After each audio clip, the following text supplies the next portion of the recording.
చెల్లెని పంపించిన Feb 5th May 5th daddy అంటే మాట్లాడుతూనే నెక్స్ట్ అంటే ఊపిరి ఆడట్లేదు, చెప్తున్నాడు ఆక్సిజన్ రావట్లేదని. ఎన్ని స్టంట్స్ చూడాలో అన్ని చూసిన నేను డాడీ హాస్పిటల్. నేను మా డాడీ చేయబట్టుకున్నా, ఆయన అటున్నాడు నేను ఇటున్నాడు, మధ్యలో డాడీ పడుకున్నాడు. ఏం మాట్లాడుతున్నారు సార్ మీరు అని చెప్పేసి నేను ఎందుకు అట్లా తిరిగిన డాడీ నా ముందు డాడీ మీద కూర్చొని అది పెడుతున్నారు సిపిఆర్ సంథింగ్. ఎగిరి పడుతున్నా డాడీ, నేను చూడలేకపోతున్నా. ఊపిరి వస్తుంది పోతుంది. అదే అంబులెన్స్లో నా ఇంటికి వెళ్ళే దారిలో మా డాడీ నన్ను బండి పైన కాలేజ్కి స్కూల్కి తీసుకుపోయిన రోజులు ఉన్నాయి, డ్రాప్ చేసిన రోజు.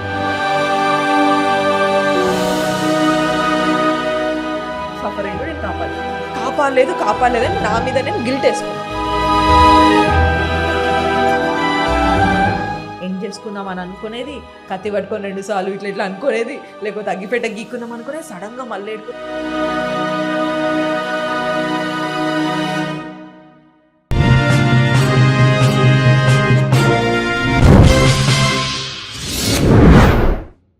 అసలు అనూష గురించి అసలు ఇక్కడ దాకా ఈ స్టేజ్కి రావడానికి what is the back story? Already చాలా మంది మళ్ళీ సింపతి అనుకుంటారు. సో నువ్వు నన్ను 100 సార్లు అడిగినా నేను ఒకటే బ్యాక్ స్టోరీ చెప్తా. ఏ ఇంటర్వ్యూకి వెళ్ళినా అదే చెప్తా. I'm a normal girl child. నేను గర్ల్స్ స్కూల్లో చదువుకున్నా, ఒక క్రిస్టియన్ మిషనరీ స్కూల్లో చదువుకున్నా, Fatima girls high school Kazipet.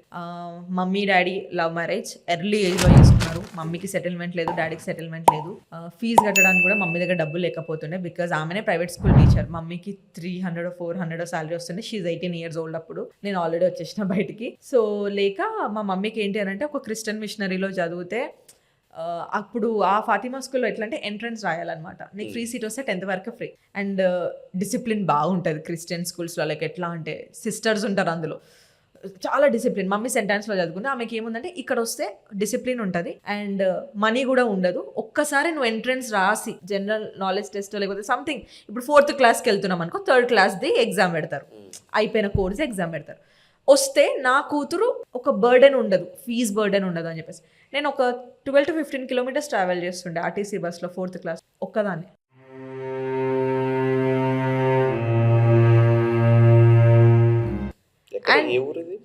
నాది వరంగల్, నేను కాజీపేట. నాది వరంగల్ స్టేషన్ దగ్గర, నేను కాజీపేట స్టేషన్ దగ్గర నా స్కూల్. ఆల్మోస్ట్ ఇంకో 1-2 kilometers స్టేషన్ వస్తుంది అంటే నాది.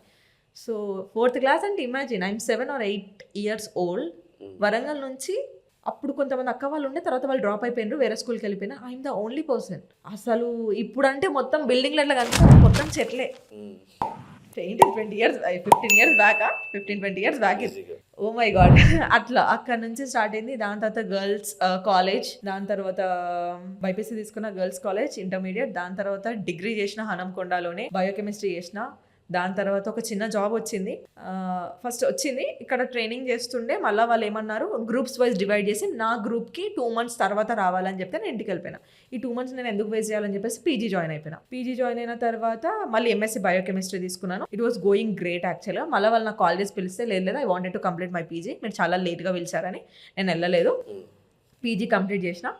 నాకు డాక్టరేట్ చేయడం చాలా ఇష్టం, డాక్టర్ అవ్వాలనుకున్నా. కానీ నాకు బిఎంఎస్ సీట్ వచ్చింది బీదర్లో. కానీ మా డాడీకి అక్కడ ఆయుర్వేదిక్ కాలేజ్ ఉంటుంది ఒకటి, అక్కడ డాడీకి అప్పుడు 7 lakhs కట్టాలి. మా డాడీ వాళ్ళు అవ్వలే. అండ్ మా డాడీ డేర్ కూడా చేయలేదు, ఎందుకు అవసరమా, ఇక్కడ ఏదో ఒక డిగ్రీ చేసుకోవచ్చు కదా అని చెప్పేసి. సరే ఆ డాక్టర్ అయినా లేదు కదా, పిహెచ్డీ చేసి డాక్టరేట్ అయినా ముందు పెట్టుకోవాలని అనుకున్నాను. కానీ ఫ్యామిలీ ప్రాబ్లమ్స్ ఫుల్ ఉంటుండే, మమ్మీ పైన ఎక్కువ బర్డెన్ ఉంటుండే. మా డాడీది బిజినెస్ కాబట్టి 50-50 మొత్తం మమ్మీదే ఎక్కువ 70% ఉంటుండే. ఇంకా మమ్మీని చూసినప్పుడు నాకు అనిపించేది ఇట్లా కాదురా బాయ్, ఏదో ఒకటి చేసుకోవాలని చెప్పేసి ఇంటర్లో ఉన్నప్పటి నుంచే నా పాకెట్ మనీ కోసం నేను ట్యూషన్స్ చెప్పుకుంటుండే, హోమ్ ట్యూషన్స్.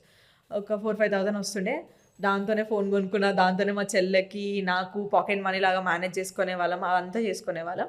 ఇంకా పీజీ అయిపోయిన తర్వాత ఇంకా డాక్టరేట్ చేయాలంటే 5-6 years పడుతుంది. అది చాలా నాలెడ్జ్ ఉన్న ప్రాసెస్, అది సబ్జెక్ట్ అంత ఈజీగా రాదు, కోర్స్ కంప్లీట్ అవ్వదు. సరే ఇప్పుడు మనకున్న పరిస్థితికి ఇదంతా కాదు, కాలేజ్ అయిపోగానే I will go to Hyderabad, ఏదో ఒక జాబ్ చేసుకుంటా, నేను ఇంటర్వ్యూస్ అటెండ్ చేస్తాను అనుకున్నాను. ఏదో ర్యాండమ్గా నాన్ టెక్నికల్లో నేను చేస్తున్నప్పుడు ర్యాండమ్గా అమెజాన్లో ఇట్లా ఉన్నాయి అది ఇది అని చెప్పేసి అంటే నేను ఏదో పెట్టేసినాను. వాళ్ళు you are shortlisted, please come for the next round అది ఇది అని అంటే చేతిలో లైక్ 400 rupees అనుకుంటా 2019లో. 200 అటు బస్, 200 ఇటు బస్. తీసుకొని వచ్చినాను. మా ఫ్రెండ్ ఒక అబ్బాయి నాకును ఇంకొక అమ్మాయి చిన్నతోని మా ఇద్దరికి హెల్ప్ చేశాడు. అంటే మళ్ళీ బస్ స్టాండ్ లో పికప్ చేసుకొని అక్కడ ఆఫీస్ లొకేషన్ తీసుకెళ్లి డ్రాప్ చేశాడు. మళ్ళీ అయిపోయినాక ఆ అబ్బాయి మళ్ళీ బస్ స్టాండ్ లో డ్రాప్ చేశాడు. వెళ్ళాను, ఒకటే ఇంటర్వ్యూ ఇచ్చా, ఒకటే కంపెనీకి ఇచ్చా, అందులోనే సెలెక్ట్ అయినాను. అందులోనే 5 years ఉండిపోయాను. అండ్ అది మరి టాలెంట్ అనుకోవాలో ఏంటో తెలియదు కానీ it happen. I went back, అసోసియేట్గా జాయిన్ అయినా అండ్ టీమ్ లీడర్ వరకు వెళ్ళాను. మధ్యలో 4.5 years లో ఆల్మోస్ట్ 3 promotions వచ్చినాయి పర్ఫార్మెన్స్ వైజ్. 4.5 years జాబ్ చేసి 9 to 6. యా, నేను 2023 వరకు కూడా 2019 నుంచి 2023 వరకు చేశాను. నడుస్తుంది. కొన్ని ఇంటికి అన్ని చేపిస్తున్నాను, ఫర్నిచర్ చేపిస్తున్నా, కబర్ చేపిస్తున్నా, మమ్మీకి మంచిగా లేదు వరంగల్లో అమ్మమ్మ వాళ్ళ ఇంట్లో. వరంగల్లో చేపిస్తున్నా, అమ్మమ్మ వాళ్ళ ఇంట్లో ఉండేది. మేమున్న పోర్షన్కి అన్ని చేపిస్తున్నా, నేను చేపిస్తున్నా. అంతైపోయింది, కోవిడ్ వచ్చింది. I went back home. కోవిడ్లో మమ్మీ ప్రైవేట్ స్కూల్ టీచర్, మమ్మీకి జాబ్ లేదు, డాడీ బిజినెస్ లేదు, చెల్లె ఇంకా స్టూడెంటే, నేను ఒక్కదానే జాబ్ చేస్తాను. డాడీ ఏంటంటే నేను పోయిన తర్వాత కొన్ని డేస్కి ఒక డిప్రెస్ అనిపిస్తుండే. నాకు ఫస్ట్ అర్థం కాలేదు ఏంటి అని అనుకున్నా. ఒకరోజు కూర్చోబెట్టి అడిగితే నాకు రియల్ ఎస్టేట్లో రొటేషన్స్ చేసుకున్నాడు ఆయన. అంటే డాడీ ఏంటి, క్లయింట్స్ ఇప్పుడు రిజిస్ట్రేషన్స్ ఉంటాయి కదా, అది ఫస్ట్ చేపిస్తారు వీళ్ళ ఓన్ మనీతో.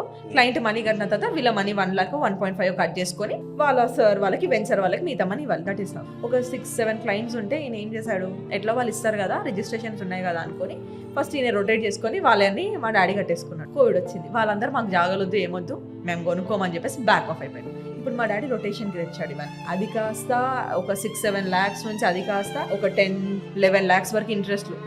ఇప్పుడు ఆయనకి షాప్ లేదు, ఆ బిజినెస్ లేదు, అవన్నీ అయిపోతున్నాయి. ఇప్పుడు కోవిడ్ అంటే మనకెంత కష్టమో అప్పిచ్చిన వాళ్ళకు కూడా అంతే కష్టం ఉంటుంది. We should not blame them. వాళ్ళంతా నా డబ్బులు మాకు ఇచ్చేసాయి. మాకు ఆస్తులు ఏం లేవు, ప్రాపర్టీస్ ఏం లేవు. నేను ఎంత చేసినా ఇప్పుడు మమ్మీ కట్టే బిల్స్ నేనే కడుతున్నా. మమ్మీ కొన్ని ఇమాజినేషన్స్ చేసుకొని ఈఎంఐస్ పెట్టింది, డాడీ పెట్టిండు, నాదున్నాయి, అన్నీ నేనే కడుతున్నా. నేను ఇంకా ఎక్స్ట్రా డబ్బుల కోసం నైట్ షిఫ్ట్లు జస్ట్ 2 to 3 hours వండుకుంటుండే. నేను మా మేనేజర్ తిడుతుండే, నువ్వు ఎందుకంత ఎక్స్ట్రా తీసుకుంటున్నావు, నీ హెల్త్ ఖరాబ్.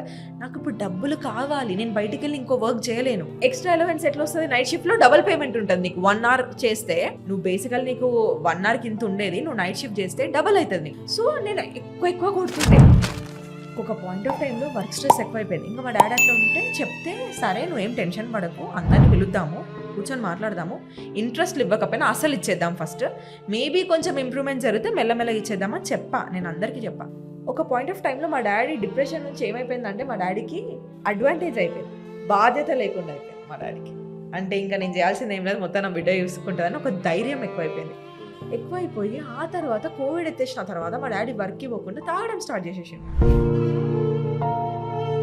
సరే స్ట్రెస్లో తాగుతున్నావు, డాడీకి అలవాటు ఉండే కానీ ఇంత హ్యూజ్గా తాగేవాడు కాదు. నార్మల్ ఏదో నైట్ కొంచెం తీసుకున్నామా అన్నట్టుండే, ఇంత హ్యూజ్ కాదు. స్మోకింగ్ ఎక్కువ చేస్తున్నాడు, డ్రింకింగ్ ఎక్కువ చేసుకున్నాడు, ఇంకా ఒక రీజన్ పెట్టేసుకుంటున్నాడు, ఇట్లయింది అట్లయిందని చెప్పేసి తాగడానికి. సరే స్ట్రెస్ ఉందనే కదా నేను తీసుకుంది రెస్పాన్సిబిలిటీ. నువ్వు ఇప్పుడు ఓపెన్ అయింది, నేను వర్క్కి కూడా వెళ్ళమని చెప్పలేదు. కోవిడ్ అంతా ఎత్తేసిన తర్వాత అన్ని బ్యాక్ టు లైఫ్ వచ్చిన తర్వాత నేను మా డాడీని ఎప్పుడు కూడా నువ్వు వర్క్కి వెళ్ళని చెప్పలేదు. నువ్వు జస్ట్ తిని హెల్తీగా ఇంట్లో ఉండు, హ్యాపీగా ఉండు, నేను చూసుకుంటా, ఏదైనా నేను చూసుకుంటా. 1 year పట్టే దగ్గర మేబీ 3 years పడుతుందేమో, కట్టుకుందాం ఏముంది అందులో. అప్పుడే నాకు ఇంకో ప్రమోషన్ కూడా వచ్చిందనమాట ఉన్న దాంట్లో నుంచి.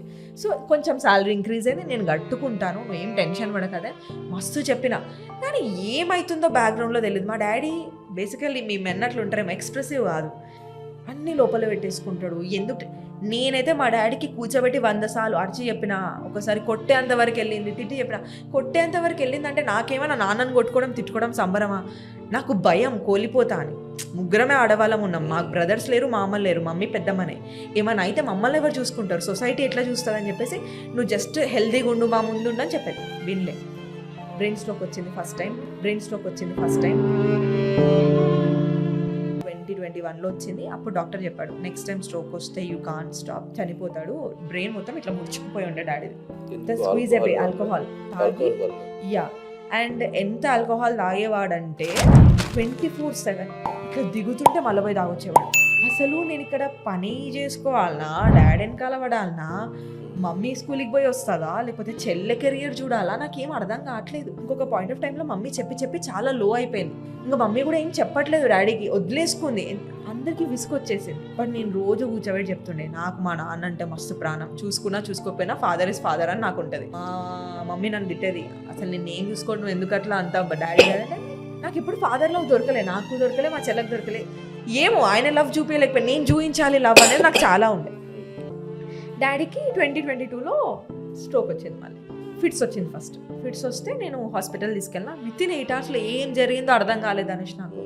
చెల్లె డాడీకి ఇది వస్తుందని తెలియక 2 months ముందు Feb 5th మా చెల్లెని ఇక్కడ ఉంటే నీకు ఏమీ లేదు, మళ్ళీ బీటెక్లు చేసిన వాళ్ళ పరిస్థితి ఏంటో మీకు తెలుసు, ఇంకేదైనా అచీవ్ చేయడానికి ట్రై చేయి, పర్స్యూ చేయి, నువ్వు కావాలనుకుంటే ఇండియాకి తిరిగిరా, మన కంట్రీ పైన నాకు పూర్తి రెస్పెక్ట్ ఉంది, కానీ డూ సంథింగ్ యూనిక్, ఇంకేదైనా చెయ్యి, సాధించు, ఎక్స్ప్లోర్ అవ్వు, నాకు ఎవ్వరు లేరు పెట్టడానికి, నేనన్నా నీకు పెడతా నువ్వు అని చెప్పేసి.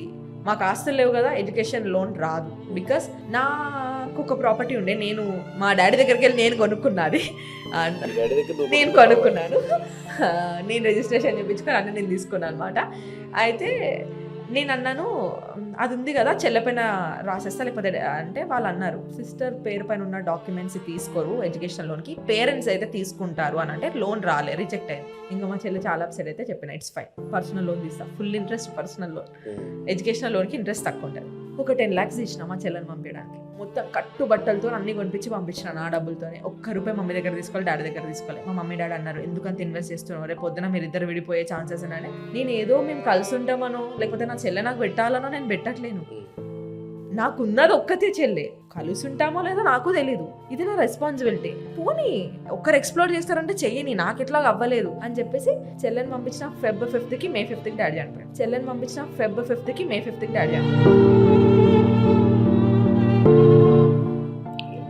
May 4th ఫిట్స్ వస్తే నేను హాస్పిటల్ తీసుకెళ్ళినా. డాక్టర్ రిపోర్ట్స్ చూసి నాకు అర్థమైంది, మీరు ఇంటికి తీసుకెళ్ళిపోయినా ఒక ఇంజెక్షన్ ఇస్తా అంటే నాకు అర్థమైంది ఏదో తేడా కొడుతుంది, నేను ఎందుకు లేదు మీరు అబ్జర్వేషన్లో పెట్టుకొని కావాలంటే నేను బెడ్ ఛార్జెస్ అన్నీ కట్టుకుంటాను, నేను నా సొంతంగా నేను ఛార్జెస్ కట్టుకొని పెట్టుకున్నాను. మాట్లాడుతూనే నెక్స్ట్ అంటే ఊపిరి ఆడట్లేదు, చెప్తున్నాడు ఆక్సిజన్ రావట్లేదని, ఎన్ని స్టంట్స్ చూడాలో అన్ని చూసినా. నేను డాడీ హాస్పిటల్లో, మమ్మీకి కొంచెం హార్ట్ ప్రాబ్లం, సో మమ్మీ హాస్పిటల్స్కి అసలు రాదు, నాకు గ్లూకోజ్ ఎక్కుతుందంటేనే మమ్మీ భయపడుతుంది, సో రాదు, నేనే అంత నైట్ చూసుకున్నాను. ఐ అబ్జర్వ్డ్ మా డాడీకి కొంచెం కాన్షియస్ పోతుంది, గుర్తుపట్టట్లేదు, అండ్ వాష్రూమ్ వస్తుంది. నేను వాష్రూమ్కి డాడీ నేను మోసుకొని తీసుకెళ్ళినప్పుడు కూడా వాష్రూమ్ బ్లాక్గా రావడము, స్మెల్ రావడము, సంథింగ్ ఈజ్ హ్యాపెనింగ్ దేర్. నాకు అర్థం అవ్వట్లేదు. రేపు పొద్దున్న డాక్టర్ వస్తాడు కానీ చచ్చిపోతారని ఎవరు అనుకుంటారు, ఏదో సీరియస్ అవుతుంది కావచ్చు, మా డాడీ వెనకకి వస్తాడు అన్నదే నాకు ఉండే బ్రెయిన్లో. ఇంకా మోస్తున్నా, డాడీకి వాష్రూమ్ గడుగుతుంటే మా డాడీ అసలైన ఫీలింగ్, నేను కూతురుతో గడిపించుకుంటున్నాను భయపడి ఆ ప్యాంట్ ఇట్లా పట్టుకొని వద్దు అని చిన్నపిల్లలాగా అనడము చాలా చూసినా. నాకు ఏడుపు వచ్చేసింది. నేను కంఫర్ట్ చేయడానికి, డాడీ చిన్నప్పుడు మాకు స్నానం చెప్పలేదా, నువ్వు ఎందుకు అట్లా అనుకుంటున్నావు, ఇట్స్ ఓకే అని డాడీ వాష్రూమ్ నేనే కడిగి, నేనే ప్యాంట్ వేసి, నేనే రెడీ చేసి మళ్ళీ తీసుకొచ్చి పడుకోబెట్టి, these all were happening. Last మాట ఒకటి అన్నాడు, ఇంకెప్పుడు నేను సిగరెట్ ఆల్కహాల్ తీసుకొని పెట్టా, నాకు అర్థమవుతుంది ఇక్కడ వరకే పోతుంది శ్వాస, ఇక్కడ నాకు తెలియట్లేదు, ఓన్లీ ఇక్కడ వరకే తెలుస్తుంది, ఇక్కడ నుంచి నేను ఫీల్ అవ్వట్లేను అని అన్నాడు. లాస్ట్ వర్డ్ అదే. ఇంత 8 hours సినిమా జరుగుతుంటే ఆ జూనియర్ డాక్టర్ ఏ గ్యాప్లో అది ఎమర్జెన్సీ డాక్టర్స్ ఉంటారు కదా ఇన్ఫార్మ్ చేసిండో నాకు తెలియదు, ఎందుకంటే ఆక్సిజన్ ఆడట్లేదు అప్పటికే. 80 బిలో ఉంది, 60-80 ఫ్లక్చుయేట్ అయితేనే ఉంది. చూసేసరికి ఒక డాక్టర్ వచ్చిండు, నాకేం అర్థం కాలే, ఏం చెప్పలేదు. ఆయన మొత్తం రిపోర్ట్ అంతా ఇట్లా చూసి హీ హ్యాస్ నో టైమ్ అమ్మా అన్నాడు. నాకు ఫస్ట్ ఆఫ్ ఆల్ నాకు అది ప్రాసెస్ అవ్వలే. నేను మా డాడీ చేయబట్టుకొని ఉన్నా, ఆయన అటున్నాడు నేను ఇటున్నాడు, మధ్యలో డాడీ పడుకున్నాను. ఏం మాట్లాడుతున్నారు సార్ మీరు అని చెప్పేసి నేను ఎందుకు ఇట్లా తిరిగిన. డాడీకి లాస్ట్ ఫిట్స్ వస్తుంది, నా చేయి పట్టుకొని ఆక్సిజన్ మాస్క్ ఉంది, మా డాడీ నన్ను అడుగుతున్నాడు కళ్ళతో, నువ్వేం చేయట్లేదు ఏంటి నాకు ఫిట్స్ వస్తుంది అని. That made me to fall in to the depression. 2 minutesలో కాంపౌండర్స్ వచ్చినారు, సిస్టర్స్ వచ్చినారు, నన్ను బయటికి లాగేసినారు. ఒక 10 minutes తర్వాత డాక్టర్ బయటకు వచ్చి మీ ఇంట్లో ఎవరైనా పెద్దవాళ్ళు ఉంటే పిలవండి అంటే నేను చెప్పిన, సార్ అన్నీ నేనే చూసుకోవాలి, మీరు నాకు చెప్తే వాళ్ళకి ఎట్లా చెప్పాలో ఇప్పుడు నేను ప్లాన్ వేసుకోవాలి, మీరు ఇంకెవరో వచ్చి విని నన్ను కూల్ చేయడం కాదు, నేను చేయాలి, నాకు చెప్పండి అని అంటే. అప్పుడు ఇంకొక ఆయన వచ్చి వాళ్ళ పెద్దవాళ్ళు వస్తున్నారంటే షీఈస్ ప్రిపేర్డ్ ఓన్లీ చెప్పండి అని చెప్పేసి చనిపోయినని స్ట్రెచ్చర్ తీసుకొచ్చి నాకు ఇక్కడ ముందు పెట్టాడు. మా డాడీ బాడీ ఉంది నా ముందు. 5:15 ఏమో అవుతుంది పొద్దున.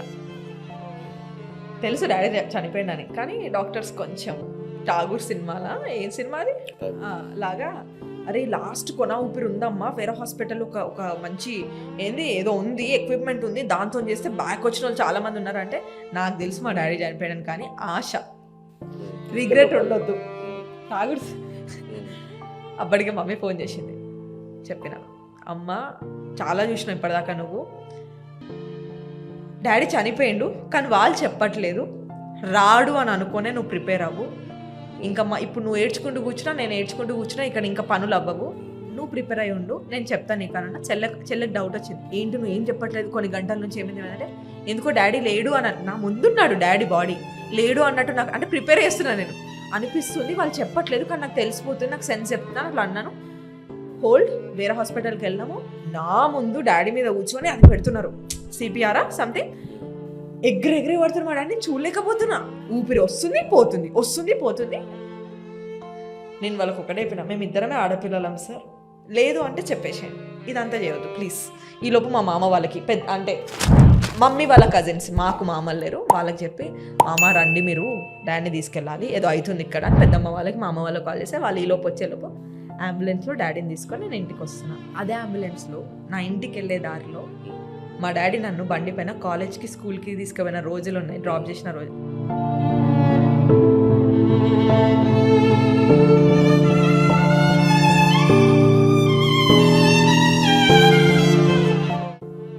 పెళ్ళి చూడలేదు, నా సెటిల్మెంట్ చూడలేదు, చెల్లె కెరియర్ కూడా చూడలేదు. చెల్లెళ్ళి 2 months అవుతుంది, అక్కడ పార్ట్ టైం జాబ్ లేదు, ఆమె అప్పుడప్పుడు వెళ్ళింది.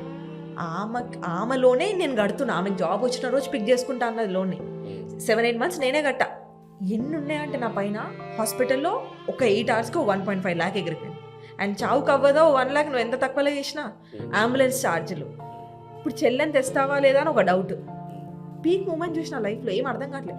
అందరేమో చెల్లని దేవద్దు, మొన్ననే పోయింది 2 months అవుతుంది, ఇప్పుడు 2 lakhs మళ్ళీ తీసుకురావడం అని వీళ్ళు ప్రెజర్. చెల్లేమో నన్ను అర్థం చేసుకొని, వద్దు నీకు ప్రెజర్, ఆల్రెడీ నువ్వు మొత్తం మునిగిపోయి ఉన్నావు, వద్దు నేను ఓడ్చుకుంటా, నేను వీడియో కాల్లో చూస్తా డాడీని అన్నది. అసలు నేను ఇంకా అందరిపైన వచ్చేసిన, నాకేం చెప్పకండి, నాకు తెలిసి ఏం చేయాలి, కొంతసేపు వదిలేయండి. 2 days నుంచి నిద్ర లేదు. ఆల్రెడీ డాడీది హాస్పిటల్ ఇది అంటున్నా కదా, ప్రీవియస్ డే డాడీకి ఫిట్స్ వచ్చిన రోజు ఇంట్లో నిద్ర లేదు, నెక్స్ట్ డే హాస్పిటల్ ఉన్నాడని నిద్ర లేదు, అండ్ 3rd day ఇప్పుడు ఇంటికి తీసుకొస్తున్నా. అంతా నా పైన ఉండిపోయింది ఫినాన్షియల్గా. ఇంకా కూర్చున్నా, చెల్లె గురించి ఆలోచించిన, అనిపించింది ఇవాళ కాకపోతే ఒక 5 years తర్వాత కూర్చొని తింటున్నప్పుడు ఒక మాట వస్తుంది, ఇదేదో అప్పుడే 1 lakh అప్పు చేస్తుంటే అయిపోయింది కదా, నేను డాడీని లాస్ట్ చూపు చూసేదాన్ని అని అన్నది అనుకో. I can't take that. నాకు అనిపించింది ఎవరికైనా నాన్ననే లాస్ట్ చూపు. అప్పు పోతే పోని, నిండా ముని నోటికి చలి తెలియదు, నేను ఆల్రెడీ మునిపోయి ఉన్నా, ఇంకో 1 lakh పెద్ద మ్యాటర్ కాదు, ఇంకొక 6 నెలలు పడుతుందేమో పోని అని చెప్పేసి అప్పటికప్పుడు నా పెద్దమ్మ వాళ్ళ కూతురుండే, అప్పుడు నాకు ఎవ్వరితో మాట్లాడి కన్విన్స్ చేసి ఓపిక లేదు. ఆమె అన్న, నువ్వు ఎక్కడైనా 1 lakh ఇప్పుడు తీసివ్వు, చెల్లెకి ఫ్లైట్ బుక్ చేయండి, లెట్ హర్ కమ్ బ్యాక్, నేను ఏదో ఒకటి చేసే ఇస్తా, ఒక 10 రోజులు మాత్రం టైం పెట్టు అని చెప్పేసి అని అన్నాను. తర్వాత సార్ట్ చేసుకుంటా, నాకు ఎక్కడి నుంచి వచ్చే ఉన్నాయి, నేనే అవన్నీ చూసుకుంటా అనుకున్నాను. మా చెల్లె అదృష్టమేమో కానీ ఆ రోజు ఒకటే ఫ్లైట్ ఉంది, ఒకటే సీట్ ఖాళీగా ఉంది మేము బుక్ చేసే టైంకి. ఆమెకే రాసి పెట్టిందేమో, వీ బుక్డ్ ఇట్. ఎక్కడ కూడా లేఓవర్స్ లేదు, వెయిటింగ్ టైం లేదు, డైరెక్ట్ 13 hours ఇక్కడ ఉంది. వచ్చింది, 10 days ఉంది, వెళ్ళిపోయింది. అక్కడి నుంచి లైఫ్ ఇంకా నార్మల్గా లేదు. నాకు బయటికి రావడానికి 2 years పట్టింది. స్ట్రెస్, డాడీ 2022 ఇది 2022 మే నుంచి స్టార్ట్ అయింది. ఇటు డాడీ అప్పులు, ఆ 10 lakhs ఉన్నాయా, ఇంకా డాడీ చనిపోగానే అందరు ఇంటి మీదకి వచ్చేసారు ఇవ్వమనుకొని. నేను చెప్పిన, నేను దలుచుకుంటే పోలీస్ కేసు పెట్టి మీరు హరాస్ చేస్తున్నారని కూడా చెప్పొచ్చు, బట్ పెట్టొచ్చు. కానీ నాకేంటి అని అంటే, ఎవరిని మనం ముంచొద్దు.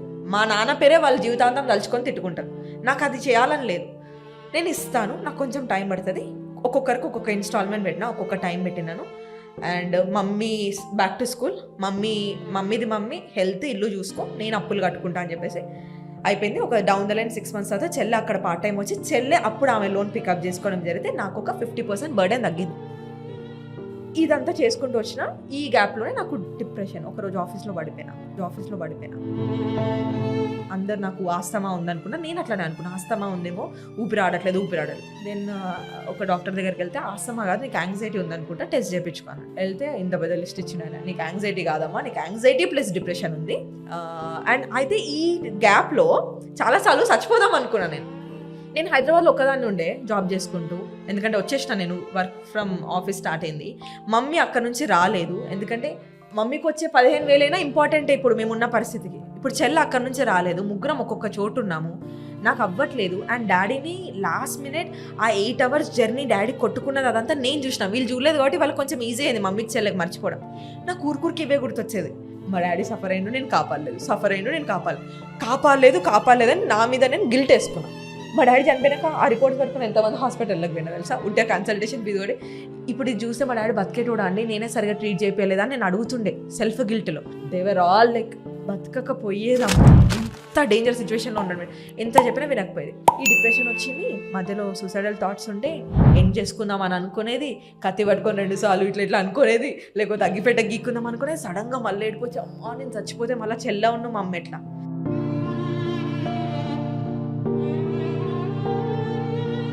ఆల్రెడీ ఒక లాస్ చూసిండ్రు, ఇప్పుడు నేనే మేజర్ ఇన్కమ్ వాళ్ళకి, వీళ్ళిద్దరు ఏమైపోతారు, ఇంకేం లేదు వాళ్ళకి ఆప్షన్, వాళ్ళు కూడా చనిపోవడమే ఉంటుంది. ఎందుకంటే అంత పిక్ చేయలేరు సడన్గా. ఇంకా చాలాసార్లు చావు వరకు పోయి వెనకకి వచ్చేసిన, వద్దు వద్దు వద్దు నాకు. నేను ఇంతలో డిప్రెషన్ అని చెప్తే మెడిసిన్స్ వాడుతూ ఆ మెడిసిన్స్ వల్ల ఇట్లా లడ్డు ఇట్లా ఉబ్బిపోయినా, మొత్తం ఎంత ఉబ్బిపోయినా అంటే ఇట్లా వచ్చితే లోపలికి వెళ్ళేది, స్కిన్ వాటర్ ఉండేది. ఆ మెడిసిన్ హై డోసేజ్కి నిద్రలు పట్టక, అటు మెడిసిన్ ఉట్టిగా ట్రిగర్ అయిపోతుండే, ఇటు వర్క్ స్ట్రెస్, నాకు చేయాలని అనిపించకపోయేది. నాకు కొంచెం రెస్ట్ కావాలి లైఫ్లో, నాకు ఒక బ్రీదర్ కావాలని అనిపించేది. కానీ నేను జాబ్ మానేస్తే ఇల్లు మొత్తం బయటకు వచ్చి కూర్చుంటుంది, ఇంట్లో వాళ్ళంతా పుష్ చేసా. 2023 వరకు ఈలోపు చెల్లెకి కొంచెం జాబ్ వచ్చి ఆమె పిక్ చేసుకొని, నేను చెప్పా కదా 50% బర్డెన్ పోయిందని, ఇంకొక 20% కంప్లీట్ చేసేసి అప్పులన్నీ కంప్లీట్ చేసి నాకంటూ ఒక 2 లక్షలు పెట్టుకొని చాలా చేసిన ఇప్పుడు ఫ్యామిలీకి.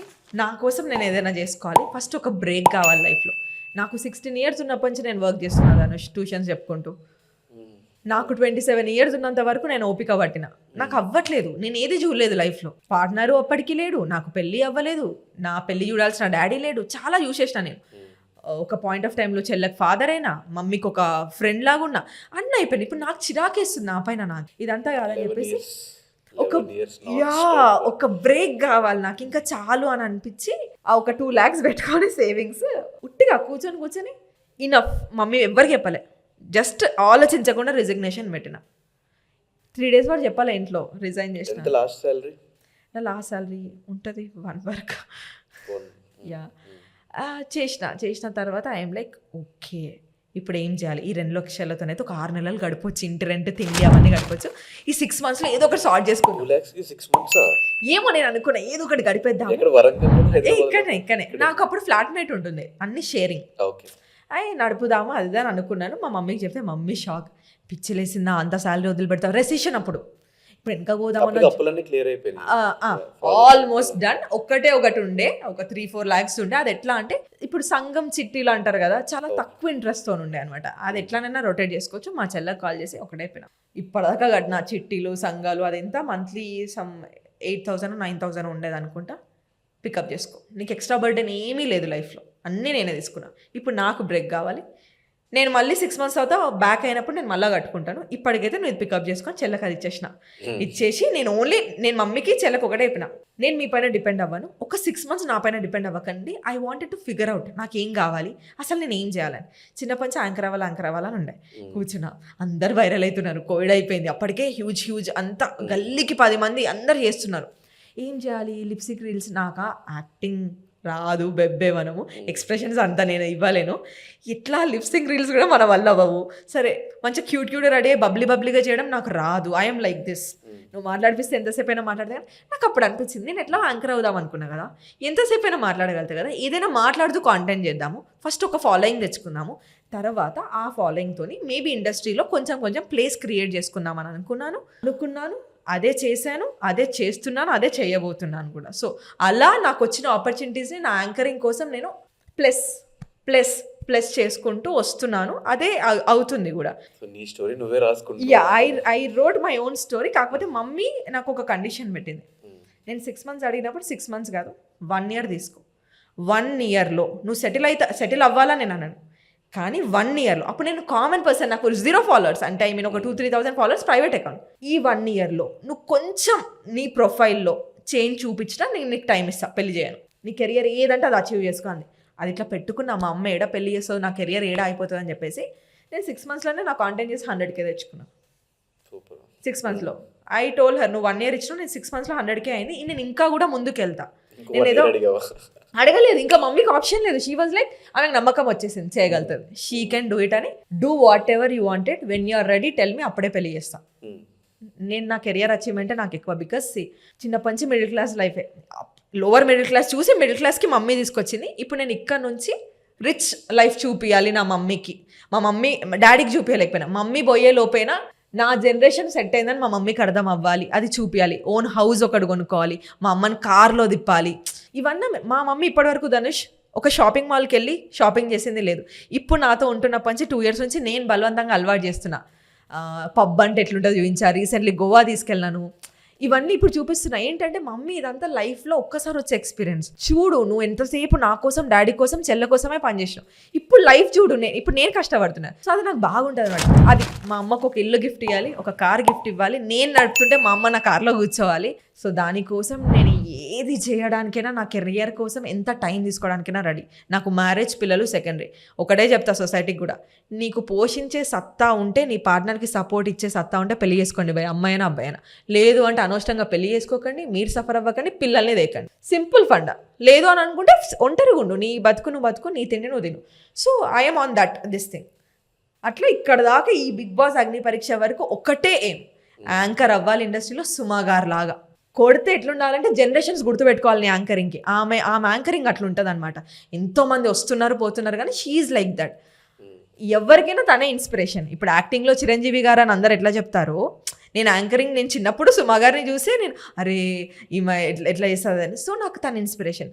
అలాంటి నేమ్ ఒకటి తెచ్చుకోవాలి, దానికోసం ఎంతైనా కష్టపడతా, అదే చేసుకుంటూ వస్తున్నా. దిస్ ఇస్ ఈ స్టోరీ. అంటే ఈ మధ్య కాలంలో పేరెంట్స్ని వదిలేయడము, లేకపోతే వాళ్ళు చేసిన అప్పులు ఎలాగో లేరు కదా, వదిలేద్దాం 10 లక్షలు మనం ఎక్కడ కడతామనే దాంట్లో ఆయన పరుగు పోకూడదు, లేనప్పుడు కూడా ఆయన నీట్గా మాట్లాడకూడదని తీసుకున్న స్టాండ్ అయితే హ్యాట్స్ ఆఫ్ నీకు అయితే నిజంగా.